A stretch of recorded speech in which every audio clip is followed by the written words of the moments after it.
le dirigeant avec la start-up Chanty et des biscuits pour dire tout ce qui nous passe par la tête. C'est votre idée, Chanty. Bonjour. Bonjour. Vous êtes donc la fondatrice de Chanty Biscuits et vous vouliez allier la transmission d'un message à la gourmandise, c'est ça? Exactement. Depuis toujours, j'adore faire des cadeaux personnalisés. Et c'est vrai que quand j'ai eu l'idée du biscuit à message, je me suis dit c'est fou que ça n'existe pas. Je me verrais très bien faire plein de blagues ou plein de cadeaux sur des biscuits. Et je me suis dit je vais le faire. Et vous étiez quand même cuisinière à l'origine? Ah non, je déteste cuisiner. Vous avez une recette qui marche Non, là on a développé plein de parfums, etc. Mais c'est vrai qu'à la base, moi c'était la personnalisation qui me plaisait plus que la cuisine. Et bon, je me suis mis au fourneau forcément quand j'ai eu l'idée. J'ai trouvé plein de recettes, j'ai fait des tests, etc. Mais c'était vraiment la personnalisation qui me plaisait. Donc alors, qu'est-ce que vous proposez aujourd'hui? Quelles recettes sont disponibles? Alors on a une dizaine de parfums, on fait des variations saisonnières aussi, mais en fait l'idée du concept c'est vraiment le message. Donc quand vous commandez en ligne, vous nous dites le message que vous voulez qu'on grave sur le biscuit, vous choisissez le parfum et on vous les produit, on vous les livre. En parfum disponible, qu'est-ce qu'on retrouve? On a des classiques, citron, noisette, chocolat, vanille, puis après on fait des exclus aussi, par exemple à Noël on a fait un parfum un peu pain d'épices, ce genre de choses.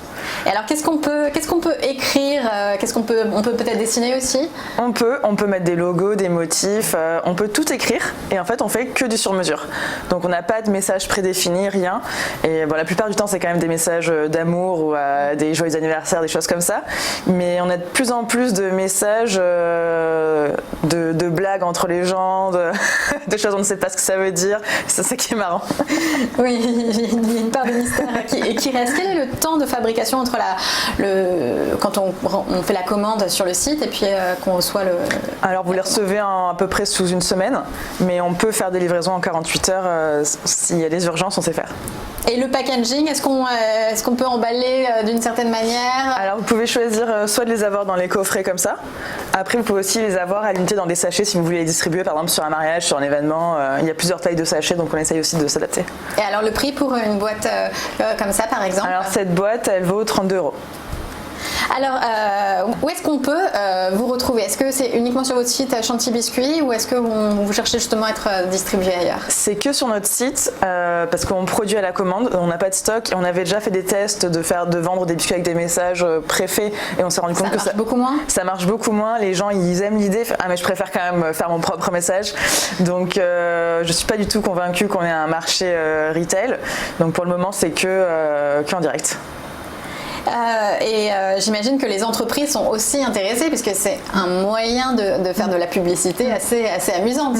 Exactement, l'année dernière la part de B2B c'était à peu près 70% de notre chiffre d'affaires. Maintenant le B2C remonte, mais oui on a beaucoup d'hôtels, de boutiques pour des lancements, pour des cadeaux clients, pour des goodies sur des salons, pour votre présence sur Instagram. On a beaucoup de marques aussi qui n'ont pas forcément des produits très instagrammables mais du coup qui offrent un biscuit et les gens le postent, ils taguent la marque et ça crée une présence. Il y a plein de possibilités. Vous communiquez aussi grâce à Instagram et c'est ce qui fait aussi votre notoriété. Vous avez plus de 70 000 followers. Et en quoi ça vous aide justement? Nous aujourd'hui tout vient d'Instagram et aussi justement comme on vend que sur notre site, Instagram c'est vraiment là où on peut parler à nos clients, faire vivre la marque, montrer un peu les exemples de commandes, de ce que les gens ont fait avec les biscuits, même montrer les coulisses, l'équipe, etc. Et en fait aujourd'hui quasiment tout vient d'Instagram. Je pense qu'Instagram s'arrête demain, je sais pas, Chanty Biscuits fait pas long feu. Alors vous aussi, c'est à peu près combien de publications par jour par exemple? C'est une publication tous les matins et en fait on essaye d'être un peu le rendez-vous du matin des gens qui se connectent et qu'est-ce que Chanty nous a préparé ce matin. Non, j'ai un peu la pression mais... Et de faire que le petit biscuit se mette aussi se boive avec le café, j'imagine, c'est aussi créer des rendez-vous incontournables en fait. Exactement, et d'ailleurs on a sorti un nouveau format de biscuit en janvier qui est plus petit et exprès pour accompagner le café justement plutôt en entreprise. Et celui-ci on peut aussi écrire un message? Exactement, pareil, message, logo. Le but c'est vraiment d'avoir la taille qui rentre dans la tasse, c'était un frein pour les gens qui le voulaient. D'accord. Et quels sont les messages qu'on retrouve en général?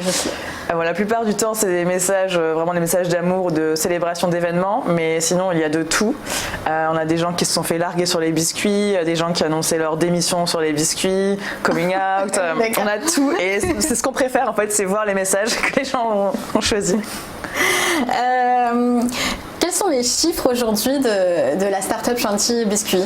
Alors en 2018, on a fait un peu plus d'1 million de chiffre d'affaires. On a toujours été rentable et en croissance quasiment que organique, notamment grâce à Instagram et aussi grâce au fait que quand les gens commandent, ils les offrent. Donc en fait, dès qu'on a une commande, on a forcément au moins une personne qui découvre le concept. On est une équipe de 14 personnes et voilà, on a une communauté de plus de 70 000 abonnés sur Instagram qui font vivre la marque. 14 personnes qui produisent, c'est produit en interne ou alors c'est nous qui faisons tout. En fait, au début, j'ai commencé dans mon appart pendant 2 ans, jusqu'au jour où je me suis dit non, c'est plus possible. Et on a déménagé 2 fois pour avoir de plus en plus grand. Et là, on a un atelier de production qui fait 820 mètres carrés. On est entre Aix et Marseille, donc c'est nous qui faisons tout. Il y a une dizaine de personnes qui font les biscuits. Et après, il y a des personnes aussi, service client, marketing, voilà. Et alors vous avez eu le prix Clémentine de l'entrepreneuse de l'année en quelque sorte. Exactement. L'année dernière, Veuve Clicquot m'a promu businesswoman de l'année, on va dire. Mais et ce qui était génial dans ce prix, c'était que c'était pas juste pour le business, c'était aussi pour moi en tant qu'entrepreneur et pour le côté audacieux de Chantilly Biscuits. Et vous, en tant qu'entrepreneur, justement, tout semble vous sourire, mais est-ce que vous avez... On dirait comme ça, mais... Quelles sont les difficultés, justement, que vous avez pu rencontrer? La grande difficulté qu'on a eue, c'était un peu le fil rouge, on va dire, jusqu'à l'année dernière, c'était comment produire les biscuits. Parce que ce qu'on fait, ça n'existe nulle part, de faire des petites et des grandes séries comme ça, rapidement, sur mesure. Donc c'était ça, comment on va faire, et surtout pour suivre la croissance, les moments de rush avec Noël, etc. Donc ça, c'était notre gros défi, et même aujourd'hui, c'est quand même la difficulté principale, mais maintenant, on est quand même assez calé, mais c'est vrai que tout le long, c'était ça, hein, trouver les bonnes machines, les bonnes personnes, arriver à avoir une bonne qualité visuelle, gustative du biscuit, c'est pas facile. Et alors, quels sont maintenant les projets sur lesquels vous travaillez pour l'année prochaine, enfin cette année en cours d'ailleurs? Alors cette année, le but c'est un peu de sortir d'Instagram justement pour faire des événements physiques, etc. Donc là, on va faire un pop-up store dans le Marais en septembre. C'est la première fois que j'annonce. Pour tester un peu, on a une idée d'offre de... ça va être un concept store plus marketing, on va dire, que pure vente. On va essayer de créer une vraie expérience. Et ensuite, l'année prochaine, d'ouvrir à l'international.